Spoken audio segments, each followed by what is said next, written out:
জেলায় যে মোবাইলগুলো হারানো যায় বিভিন্ন থানা এলাকায়, সেগুলো আমরা উদ্ধার করে যে ভুক্তভোগীরা আছে তাদেরকে আমরা উদ্ধার করে সেই প্রকৃত যে মালিক আছে তাদের কাছে আমরা মোবাইলগুলো ফিরিয়ে দিই।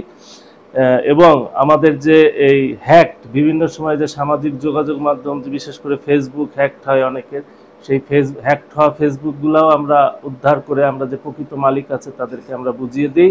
এছাড়া আমরা বিকাশ এবং নগদ এবং অন্যান্য এরকম ধরনের যে প্রতারণাগুলো আছে, মানুষের কাছ থেকে টাকা নিয়ে যায়, সেগুলোও আমরা মানে বিকাশ এবং নগদের যে প্রতারণাগুলো আছে সেগুলোর থেকে টাকা উদ্ধার করে আমরা প্রকৃত মালিককে ফিরিয়ে দিই।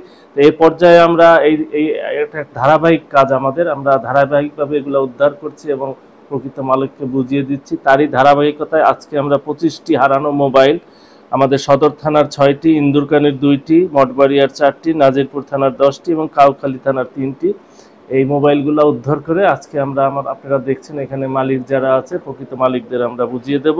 এছাড়া আমাদের এই কোয়ার্টারে আরও 2টি হ্যাকড হওয়া সামাজিক যোগাযোগ মাধ্যম ফেসবুক, সেগুলো আমরা উদ্ধার করে আমরা এই প্রকৃত মালিককে ফিরিয়ে দিচ্ছি।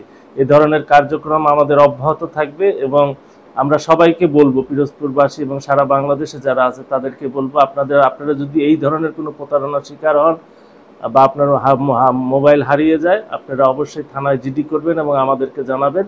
আমাদের আইসিটি শাখা সবসময় তৎপর আছে আপনাদের মোবাইল উদ্ধার করে বা বিকাশ এবং নগদের মাধ্যমে যে টাকাগুলো প্রতারণা করে নিয়ে যায় তা উদ্ধার করে আপনাদেরকে আমরা ফেরত দেব। সকলকে ধন্যবাদ।